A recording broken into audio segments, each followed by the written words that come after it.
The views, thoughts, and opinions expressed in the podcast belong solely to the hosts and not the host's past, present, or future employers.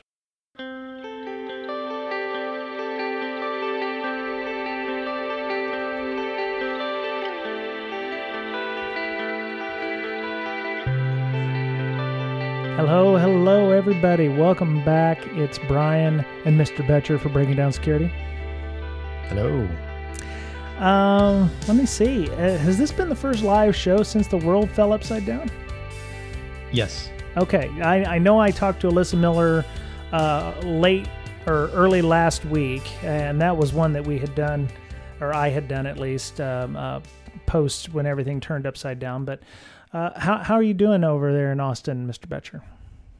Oh, we're all huddled up. All the kids are home from school, and we're doing the homeschooling thing. It's kind of tough. Yeah. You know? Yeah.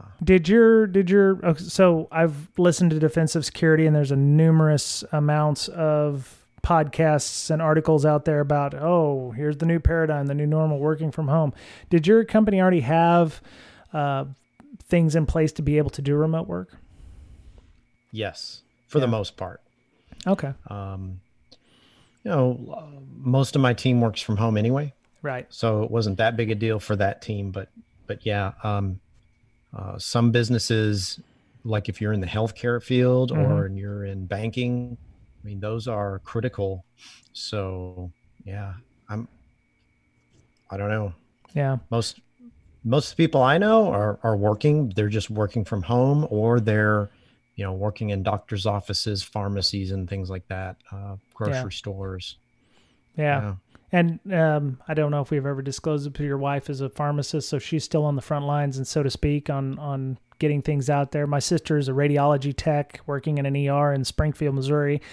So she's on the front lines, and she's telling me things every day about, the emergency rooms are usually full, and they're no longer full. And she's like, the only time they get full is when somebody decides they want to bring their whole family in because they've had a cough or something like that, of an overabundance of a caution. And it's interesting. I mean, for us introverts, it's fine, but for folks who are used to being in an office or what have you, it's kind of painful. I can imagine. Yeah. Yeah. It hasn't hit my area yet. I think there's 6 people in my county that are confirmed with it. One person in my town. So we haven't even started here. Yeah. Yeah. Let's bring our interview in this week. She was on last year, but she's so engaging and fun. We thought we'd bring her back in. Tanya Janca, welcome back. Hi. Hey. Now you're up in the great, the great north. Well, not really far north. You're over in Canada, just a few hours north of me. But how are things for y'all up there in the land of Canada? So I actually am I moved. What? So I live on Vancouver Island now. Oh. So I used to live closer to the East Coast, and now I'm right on the West Coast. Right. And we are just above Seattle. And things are going interestingly. We only had 2 cases, and they were quarantined, and everything was going fine. And then a few weeks ago, when Seattle closed everything, a whole bunch of them got on a boat and came here. And now we have huge outbreaks happening since that, all stemming directly from that. Yeah. I'm very sorry. So, I know. And we're the retirement capital of Canada. So our average age is something like 45 or 50. So almost everyone is elderly here on the island. So we're doing all the super careful things that we're supposed to do. Everyone's being well behaved, or almost everyone. So we're hoping, to flatten that curve and all of that. But we will see in the next couple of weeks just how much that spreads, because I don't think anyone had any idea that, that we had guests from Seattle. And yeah. I'm so sorry. Feel free to have them swim back or something if you feel free to deport them. I don't know. Apparently they just came for the weekend, ate in our restaurants, a couple restaurants, and then went to a whole bunch of bars and shared drinks with people. Because of course they did. Yeah. God. Yeah. So they went and partied at like 3 different bars, 2 different restaurants that we can trace like all the things from there. But that seems to I mean, if we can isolate from there, that's good. We've been alerting people and stuff. That's cool. Yeah.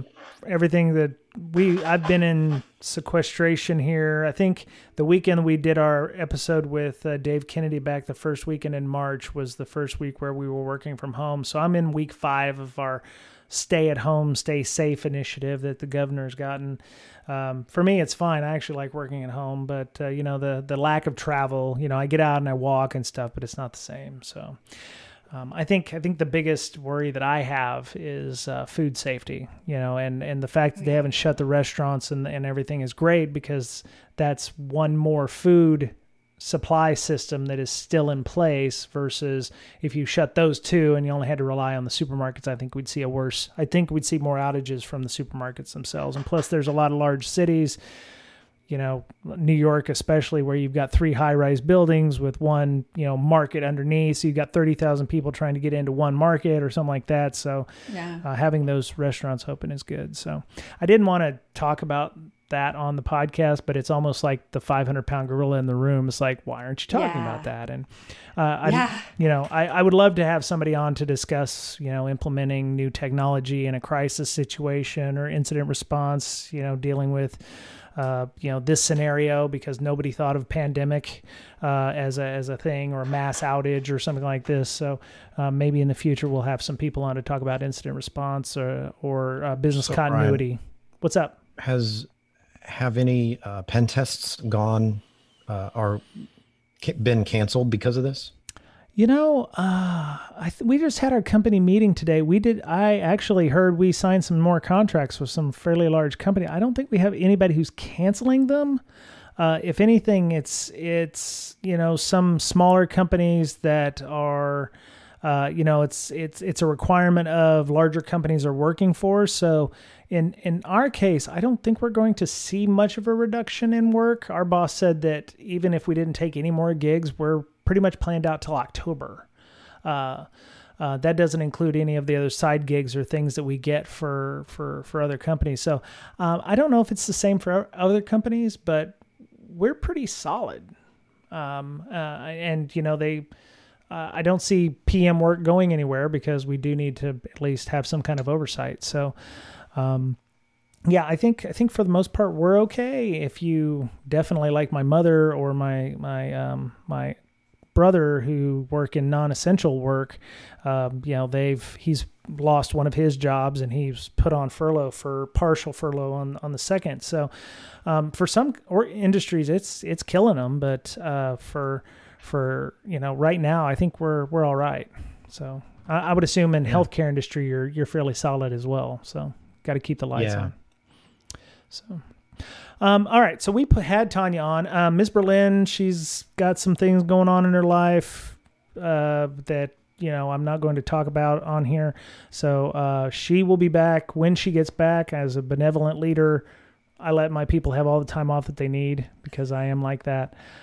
So she'll be back when she gets back, and we hope that she only has the best outcome for all of that. So Tanya, we have you coming on. You are busy. So you moved across Canada. From east to the Florida version on Vancouver Island. You quit your job at a company that I don't think we can probably name yet. Or unless you feel comfortable naming it. Yeah, we could say I left Microsoft. That's okay. Okay. We left on good terms. We're still friends. Oh, that's nice. That's nice.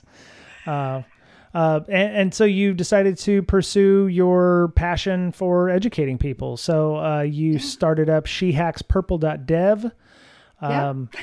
Got a bit of a hitch in the giddy up there with the pandemic, where you were doing on-site trainings, but didn't work out with all the pandemic stuff, because you can't travel, you can't be in a classroom with people for 8 hours for 5 days.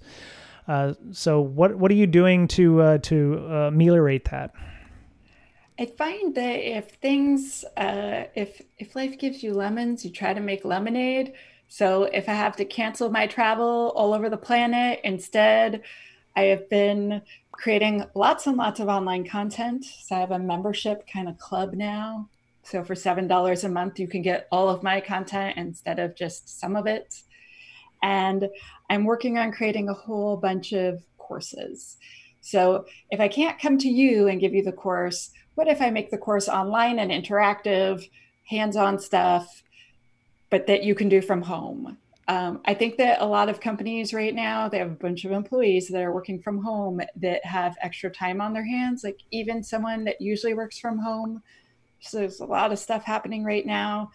So I'm hoping that when my courses are ready, that they are, well, adopted as quickly as my online content has been. I'm so excited. I have like 53 customers and I've only been live not quite 4 weeks. Nice. Pretty awesome. Yes. Yeah. Yes. And sites like yours, and I was listening to Defensive Security the other day because I love the podcast, Jerry and Andy, solid.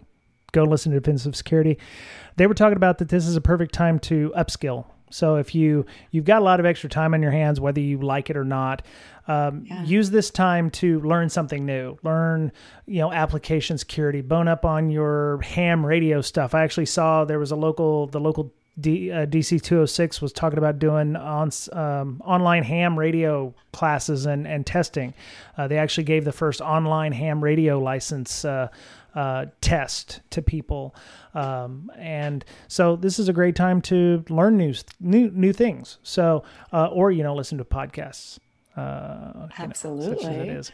That would be the first. I'm actually partnering with a bunch of different groups to try to deliver online training so normally I charge fistfuls of cash if I have to get on an airplane, travel to another country, and it's a private training. But if we open it up on the internet, you could have 100 or 200 or 300 people. And then instead you can charge much, much, much less money. Right. So I just negotiated one today, and we're going to try to get a whole bunch of them so that people could join in an interactive training for maybe $20. Nice. Which, I think might be really cool. I hope so. I mean, we'll see. If people sign up, I'll just keep giving lots of training. Like if I can pay my mortgage, I'm a very happy person. And I now have 2 part-time employees, so I want to make sure I pay them. Right. But I think that we could adjust things in a way so that we could be way, way, way more inclusive. Just the same as there's all these people where they work at a place and they're the only AppSec person. And they don't have a team and a big budget and all of these things. Like the idea of being able to reach everyone, because when something costs $20 or $30, that means that everyone can actually do it. Right. Yep. Yeah. And, it's still fairly expensive for some of those other web application pen test courses. So, it's good to get these. And, this is exactly how, Pen Tester Academy started. Vivek Ramachandran had a bunch of videos. He put them on YouTube. He started charging people for them, and now he's got a whole bunch going on. He's a big deal too. So you're working the AppSec and DevOps side, right, or the DevSecOps side on this, and also some cloud security, because I might not work for Azure anymore, but I can still like it a lot. Cool. Okay. So I'm sorry, it is coming off as an advertisement, but that's okay because I think people need to understand this and be educated. But we're going to give you some content this week too. So we're going to go ahead and get started with that. And when I talked to her, Tanya online, she had mentioned her initiatives that she was doing here, but she also said, "Hey, I've got a blog post coming up about server-side request forgery and amongst other things." And I was like, hey, that's a great idea. We should have you on to talk about that. So I see a lot of people trying to test for server-side request forgery, but maybe they don't exactly know what it is they're testing for, or they just run burp scanner. It says, oh, you've got server-side request forgery potentially. And it's like, how do you prove that that's the case? And so my first question to you is, what are the differences between stored XSS and server-side request forgery? Okay, so stored XSS is where someone somehow has put a cross-site scripting attack inside your database. And then me or someone else, unsuspecting user, comes along and does something that calls, that ends up being a call to the database, which is a totally legit call. But then what comes back is a cross-site scripting attack, and then it happens against you, it executes in your browser, and then the user is very disappointed and has a bad day. Mm-hmm. But server-side request forgery is more along the lines of, so someone manipulates the call, like the URL parameters usually, to your app. So let's say you have a URL parameter that would go to like another part of your app, let's say, but they replace it with something else. Let's say they replace it with an API call because they happen to know there is an API back there because they've proxied your app. And they're like, oh, I'm going to try to call this API and talk to it. If they are able to issue instructions on behalf of your web server or to your web server, so let's say they send it to your web server calls the API, or it calls the other app, or it goes into your file system, that's server-side request forgery. So it's acting like it is your server and making requests on behalf of it. So sending instructions. Okay. Yeah. So this actually sounds closer to something like a CSRF attack, where something is being done on your behalf by another system. What's the prerequisites for having server-side request forgery? Is it a configuration issue? Is it having certain types of technology makes it easier? How does that work? Okay, basically, I am a firm believer that we should not put anything that is important whatsoever in our URL parameters or in a hidden field because that is not hidden from bad people. And so basically, if we do really awesome input validation, so validation, not sanitization. So, oh, that's not what we were looking for. No, thanks. I have this wait list. You're not on it. Bye-bye. If we just do that for everything, then we will have very, very few vulnerabilities in our future. If every single programmer knew how to do good input validation, and input validation can be done on URL parameters as well. So like you can make a wait list of all the different URLs that are allowed. And so when you get the things that are in the parameter, and you would normally append it, instead you check, oh, is this on this list of approved stuff? No, it's not. Sorry. Bad request. I don't understand. What were you asking for? And you just send it back to the attacker of, no. If we did that, everyone would be fine. Basically, like those are the main things. Like if your app calls out to another site, so if your app calls to another site, again, that should be a whitelist. Right. So if your app calls an API, that API needs to be on a list of APIs that are okay, or URLs that are okay. The same with, I have a list of things, but it's usually a lot less about configuration and more about just making sure that the input that you get from your users, or your like automated attack users, is what you're actually looking for. But one configuration thing would be to make sure that you disable URL schemas that you're not using. So for instance, like, you know how people would be able to just put FTP in the URL address instead of HTTP, and then it would just do FTP stuff for you. Turn all of that off, right? Like if your app's not supposed to do it. And just the same with if there are HTTP methods or verbs. A lot of people call them verbs. So usually people use get and put, right? And sometimes they'll use delete or other things, but disable every other thing. Like anything that you're not using, disable all of those things. If you do those things, like you're pretty good. Also, definitely should do security testing. You can add unit testing for this specific thing if you're worried about it. The last thing I would say to make sure like this does not happen to you would be request filtering. So that depends on the stack that you're using. But if you're using basically like, so if you're using an app service in Azure, for instance, like that's not an option. But if you're using something more advanced, I don't want to like just list a bunch of products. So right. I'm going to say, but a lot of products will do request filtering. So just like you can do output encoding, it'll do request filtering. So it's like, oh, that's not okay, so you can't go there. Sorry. Okay. Like that's not on the approved okay list. And I know whitelisting apps, like whitelisting things can be annoying at first, but I would suggest that if this is a thing that people are going to do, that they just make a list and they put that on every single app, or like as a template across their entire org. Yep. And then it's a lot easier.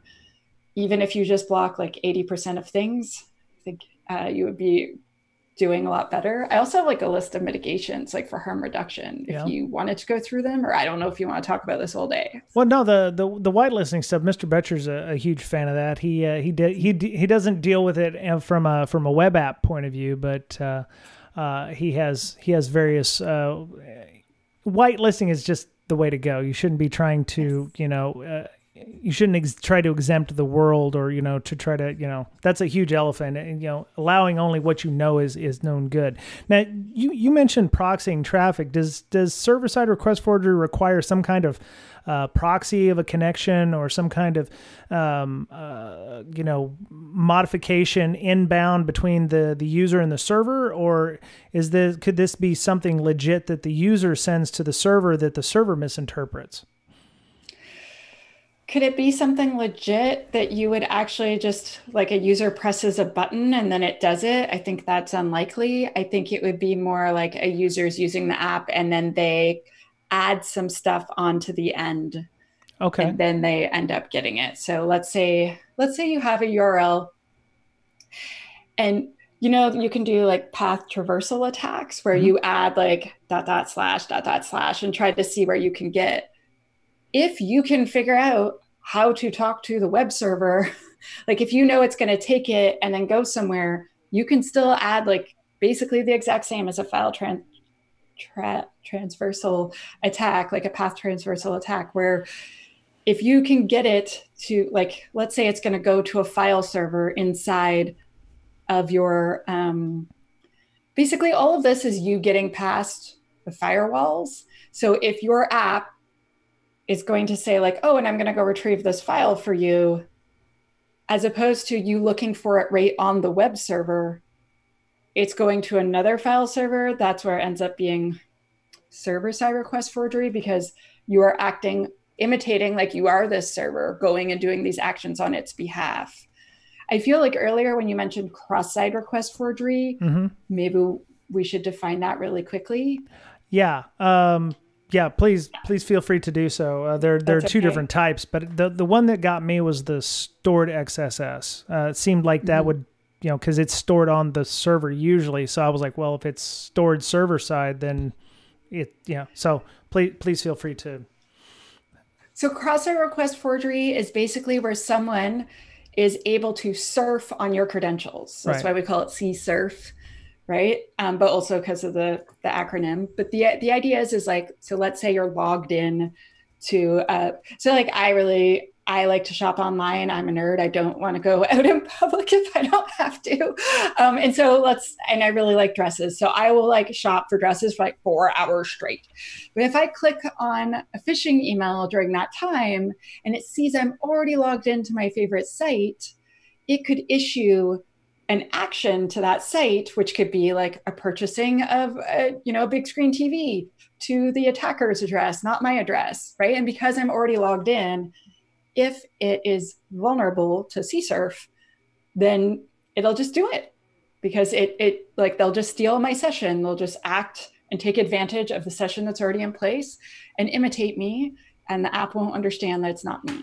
And so for CSurf, to protect ourselves, whenever there's an action, we just check in with the user like, hey, is that still you? And usually it's just a secret token that's being passed back and forth that the user has no idea. But sometimes it's like, hey, could you fill in this CAPTCHA, which users hate? Or for instance, like, let's say you're going to reset your password. It's like, hey, could you just enter your old password, please? Because we just really want to make sure this is you. So CSurf is different in that, like, you are imitating, but you're imitating like that person's session, as opposed to a server-side request forgery. You're able to use have all the same powers that server has, all the same permissions, all the same access. That's scary because it's behind your firewall. Right. Okay. So One thing I've never quite understood about the CSRF stuff, and I hate to go that way because we're talking about server-side request forgery, is you said it either looks at the tabs that you have open and acts on your behalf in that respect. How does it just know that what, the cookies that you have in your browser or the tabs that you have open, is there logic inside of the action or the script that is ran when you click the button? How does it know that? I don't think that they have any idea as to if you're logged in or not. It's just a matter of numbers. Like the Nigerian princes, most people are smart enough to know that there is not a prince in Nigeria that just has too much money and just really needs to give it to you. But unfortunately, like, we don't need every person to click on it.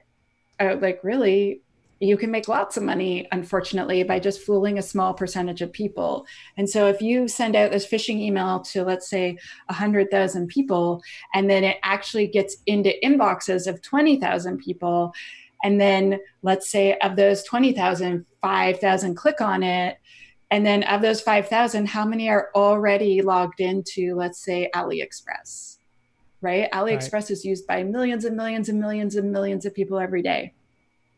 And I'm pretty sure that, I haven't tested it, but I'm sure it's not vulnerable to it, because otherwise they would be in big trouble, and because they're a big popular site, right? And because I know, because they've asked me to revalidate when I do certain things. Nice. But smaller sites, if they're vulnerable, it's just about numbers, because if you spread something far enough, someone's going to click. I used to work somewhere once, and I was trying to talk them into something, and I sent them this email and I said, click on this link. You've won an iPod. And they're like, Tanya, we know you're from the security team. And I was like, I know, but we have 20,000 employees and one of them will click it. So you click my example, because you know at least one of them will for sure click it. Oh, yeah. And then they saw my proof of concept, and then I convinced them security headers were a good idea. Nice.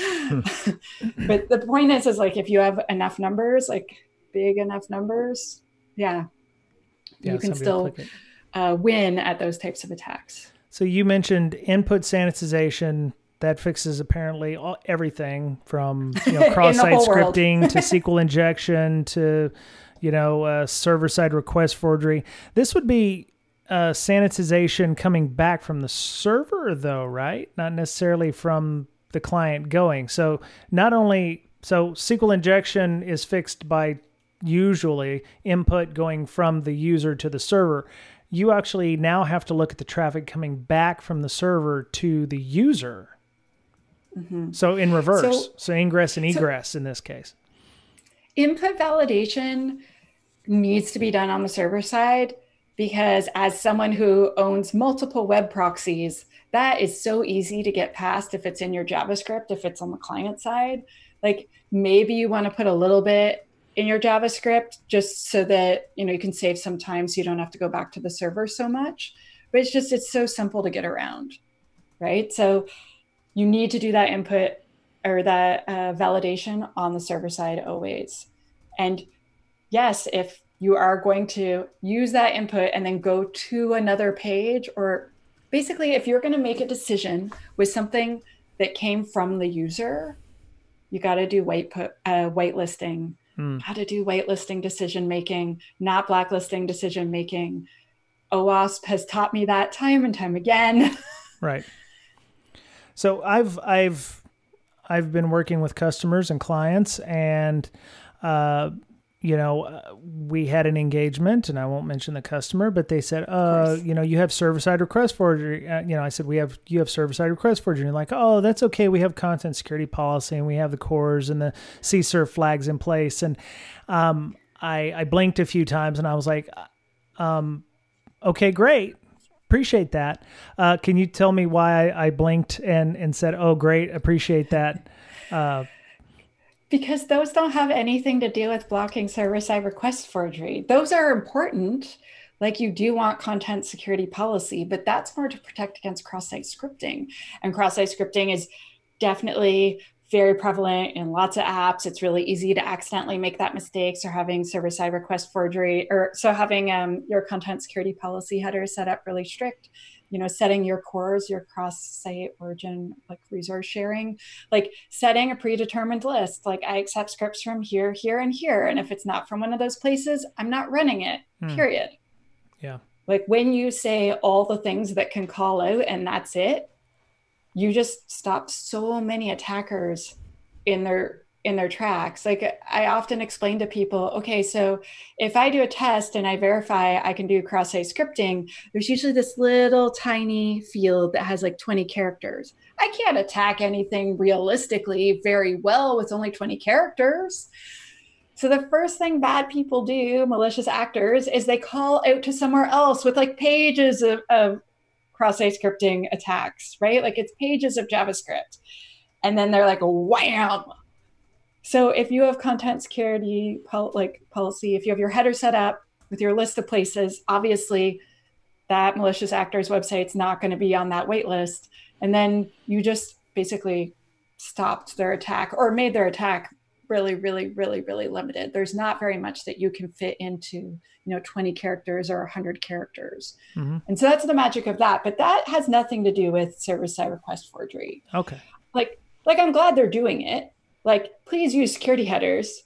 It will never discourage people from using security headers. But instead, if they wanted to, we already talked about defenses, but if they wanted to reduce the harm, if something does happen, apply least privilege to your web server, right? Make sure that every single thing behind your firewall has authentication and that your app does not have access to any of those things. Make sure every single app that you have and every single API has its own service account. And therefore, your app can only talk to things that's supposed to. I've seen someone once where they used a service account for every single app. And I was like, oh God, that's not what I meant. Right. So each one needs their own. Do zero trust on everything behind your firewall as well. And like life will be really good. Nice. I'm trying to think. I feel like I have one more comment on that I just, yeah. Oh, the last thing is, like, this is general advice for everything, but it helps reduce harm, is that let's say something looks like an SSRF attack. When you issue your error, be vague. Just be like, improper request. Don't say, oh, this failed because of this. Like, you would not believe how many like stack trace or whatever that comes out.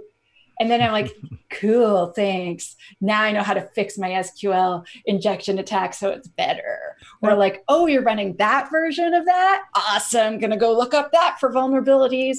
So like, try really hard to do error messages that are like, you catch the error, you're like, I got this. And then like standard error message of like malformed request, please try again. Okay. Yeah. No leaking information. Wow. So in some places it's like not having a verbose error message, at least in, when you're trying to use an app, is bad because then you can't properly troubleshoot, but you're telling people to go the opposite direction in this case. Is it in terms of the type of message? Would it be better just to give it a 404 and call it good? Or, you don't want to put debug error message type level errors on the website or on the web page? So we never want to put debug type error messages on our webpage because it gives attackers extra information. And it also makes us look like we're amateurs, right? Right. Like a stack trace from a real app. It's like, oh, what are you doing? Right.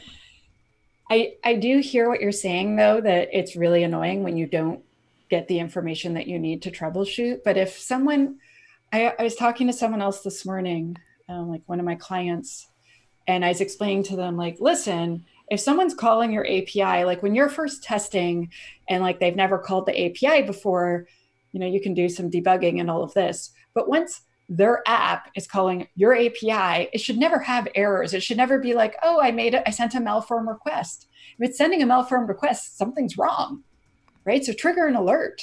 They're like, oh, crap, good point. Yep. Like an issue, like you were saying 404, or just, no, sorry, we don't understand, and just play dumb. And then meanwhile, like a security alert has been issued and it's like, what's going on here? They call the purchase API 45 100 times a day. Right. And all of a sudden they've sent an incorrectly formed request. What's going on? Because that could be someone somehow getting past your input validation, or that could be someone calling it that shouldn't be calling it, etc. Okay. Mr. Betcher is a filthy dev. He puts out his, your errors aren't overly verbose, right, Mr. Betcher? Only to me. I have a debug version. So yeah. That's okay. We need to debug. Yeah. I'll compile a debug version for me, and then everyone else gets the regular version. Yeah, the release version. The release version, correct. Well, So yeah, this input validation and output encoding, zero trust policies and content security. I mean, those things were around a long, long time ago. And I remember taking classes where it's like input validation and output encoding. That's pretty much, 90% of security when it comes to AppSec. But it's hard. It is, and it takes time, and time that can better be spent putting out new releases and things like that, right? Or new features. Okay. I will counter that. So look at all of the technology that we're having to put into place just to protect against server-side request forgery. If we spent the hours getting the input sanitization correct, would we not have to spend the time to put in a WAF, to put in, the request forming, the CORS headers and all that stuff? If we just did those things, well, maybe not the CORS headers, those are still actually good regardless, but all the other technologies that we have to put into place to protect against server-side request forgery, if we were just doing input sanitization and output encoding correctly the first time, we would have less cruft. We would have less steps, less hoops to jump through to get things done. Am I incorrect on this, Mr. Betcher? And then I'll go to Tanya. But I have opinions, but I'm waiting. Go, Mr. Betcher, go. You could see her just chomping, like she had her hand over her mouth, trying not to say anything and let you finish. So we do have lots of technologies to fix that. And thankfully, computers are faster and faster, and we can buy the big WAFs and hopefully protect against a lot of things. And we have big budgets, and we can focus on the things that'll make us a profit, and then put a Band-Aid on it by buying these tools and hiring these pen testers to come in and try and fix these things after the fact. But I think it's kind of like insurance almost, right? People tend not to buy insurance, like, hey, I'm young, I'm healthy, I don't need health insurance because, it'll cost me money. I'd rather play Fortnite or whatever and, do all the things that young people are supposed to do, go out and party and spend my money on things that are fun instead of health insurance. Right. The problem is sometimes you get a condition and now it's called a pre-existing condition because you didn't have the health insurance, right? And you fall into that trap. So it's kind of like that. Okay. All right. Tanya, go ahead. So I believe in defense in depth and having multiple layers of defenses in case someone gets through one. And if you can figure out how much it's worth to you to protect something, then you can decide how many layers you can afford versus how much value it holds, and add those two things together to create a plan. And so there's no point in spending $100,000 to protect something that if it gets spilled is, maybe going to cost you $5,000, right? I don't see the purpose in spending that much money to protect things. However, if that thing is wildly insecure and is on your network and public facing, and then someone could use it as a stepping stone to get into your network, then that is another matter, right? And so I try to look at things from like a big picture and then help make plans. So in this case, server-side request forgery, not everyone is able to afford to do all of the things. Like a lot of companies are like, should we spend all of our money on a WAF, or should we do, like a secure coding course for our developers, or we can hire a pen tester to test 2 of our 10 apps. We can only afford one of the 3. And right. I am an educator, so I'm ridiculously biased, but I think secure coding is the number one thing. However, I'm really, really biased. That's why I started my company, is because people kept telling me it was important. So I believe it's important. But if you're going to get a WAF instead of doing like in addition to secure coding, yeah. But if that's like your only defense, it's like, okay, so that gets rid of really, well, with a WAF, basically, either you can set it on not very strict, in which case it will not block very many business requests. You don't need a bunch of engineers watching it. And then it will block non-advanced attacks reliably. Cool. But if you want to have it super, super tight and not block a lot of business requests, that means you need a bunch of really smart engineers to run it. And then it's like, should the smart engineers be doing that? Or should the smart engineers be making sure all the code's secure? Right? And it's about balance and how much money you have to protect things. Like I've met a company that has 4 full-time employees running their WAF, but they also have a bunch of people doing all these other security things because they need a security assurance that is extremely high. So it really depends on what you're up to. That's why we have you on, Tanya. So for that last 3 minutes. So what I'm hearing is I have job security, is what you're saying. Yes, that's what I'm hearing. You do. I'm hoping I do too. That reminds me of the so the CFO asks the CEO, well, what if we spend all this money on these employees, training them, and they leave? Right. And so the answer to that from the CEO is, what if we don't spend money on their training and they don't leave? Right. I have totally said that to my boss before when I was asking for training. Like, what if we train you up and then you leave? And I'm like, what if I stay and I don't know what I'm doing? And they're like, you know what you're doing. I'm like, but I could be so much better. Right. That's right. Mr. Betcher, did you have any other questions on server-side request forgery?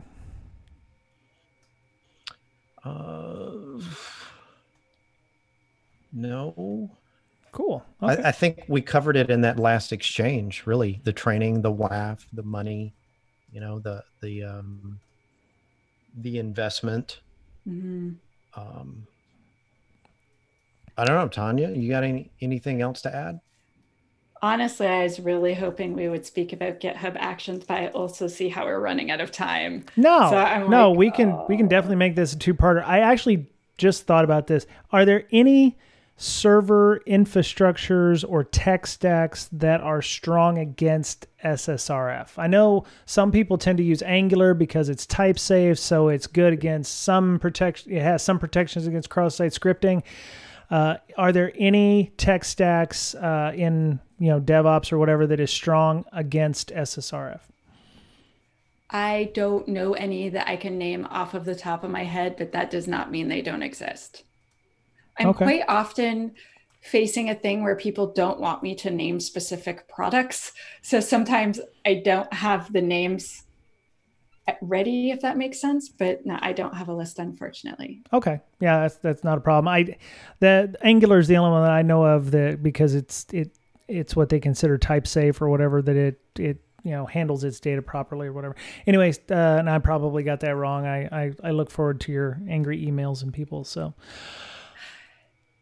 if we're going to do a 2-parter, are we live? No, we're not live. No, we're not live. I was going to put a short gap here and then start part 2. But do you have something else? I was going to say, if we're going to do part 2, just because we've been, could I take a bathroom break really quickly? Yes, I can stop recording. Yeah. Okay. Stop recording for a second and I'll be right back. Okay. And that's it with our interview with Tanya Janca on server-side request forgeries and other web application security issues. If you're interested in learning more about that, Tanya has a whole website dedicated to that. You can go to shehackspurple.dev and check that out. She's got some trainings. She's got some additional content she's going to be putting up in the next few weeks. And if you're interested in discussing more about web AppSec and security and DevOps and all kinds of good stuff, including some of the topics we're going to be talking about with her next week, you can find her on Twitter at shehackspurple. Thank you to our Patreon donors for supporting the show. We every month that goes towards hosting fees for Libsyn, goes to paying for our Zoom bill, as well as ancillary things like equipment upgrades if we ever need them, or domain fronting, domain registration fees, and etc. So we appreciate everybody who helps out with that. The podcast is always free, but we appreciate those folks that can spend how much ever they can and add it to what we call the tip jar and help the podcast be better than what it is. If you're interested in joining a large community, if you're stuck at home, work from home, and need an outlet to learn or to get involved with or network with people, our Slack is available, so you can send us an invite to Brakesec on Twitter, or you can email us at bds.podcast@gmail.com. You can find Miss Berlin at InfoSystir, INFOSYSTIR, and you can find her also at Hackers Health on Twitter, which is a nonprofit dedicated to helping the InfoSec community with mental health issues. So she does villages for conferences. So once we get back into the swing of things with conferences that aren't online, she'll ask her nicely, and her or one of her ambassadors will come and do a mental health village for you. Right now they're doing a lot of virtual Zooms, at least in mid-April 2020. They're doing a lot of virtual Hangouts and Zooms that you can join if you just want to get some human interaction in some way, shape, or form. Mr. Betcher, you can find him at Betcherpwned, BOETTCHERPWNED. His current labor of love is LogMD, which is a logging tool for Windows. If you're interested in checking that out, you can go to log-md.com. We have a TPub store if you're interested in getting a t-shirt or coffee mug or some stickers or something, and you want to help out the podcast but you don't want to donate to the Patreon. You can go to tpub.com/user/BDS podcast. You can check out the full show notes at breakingsecurity.com, BRAKEING security.com. And that was it for this week. Be kind to one another, be safe, be well, distance all your social interactions, take care of yourself, please, because you're the only you have, and we'll talk to you again soon.